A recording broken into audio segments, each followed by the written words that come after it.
চলে আসলাম গ্রামের বাড়িতে, বাবার বাড়িতে। তো এদিকে মা মাটির চুলায় রান্না করতেছে, আর মাটির চুলার রান্নাই তো অন্যরকম একটা স্বাদ, তার উপরে মায়ের হাতের রান্না। তো এদিক দিয়ে ব্রয়লার মুরগি দিয়ে আলু দিয়ে রান্না করছে।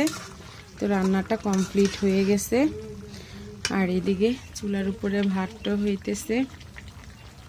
আর এদিক দিয়ে গাছে থেকে পেরে আনছে ফরমালিন মুক্ত কাঁচকলা। দেখেন কলাগুলা কত সুন্দর, দেশি কলা, ফরমালিন নেই। কাঁচকলা দিয়ে এদিক দিয়ে রুই মাছ নিয়ে নিচে, রুই মাছ দিয়ে রান্না করব। আর এদিক দিয়ে পাঙ্গাস মাছও নিয়ে নিচে, পাঙ্গাস মাছ দিয়ে পেঁয়াজ কুচি করে নিচে, পেঁয়াজ দিয়ে ভুনা করবে। আর এইদিকে কটা আলুও কেটে নিছে রুই মাছের সাথে দেওয়ার জন্য। আর এদিকে রান্নার জন্য সব ধরনের মশলা নিয়ে নিছে, তেল, হলুদের গুঁড়া,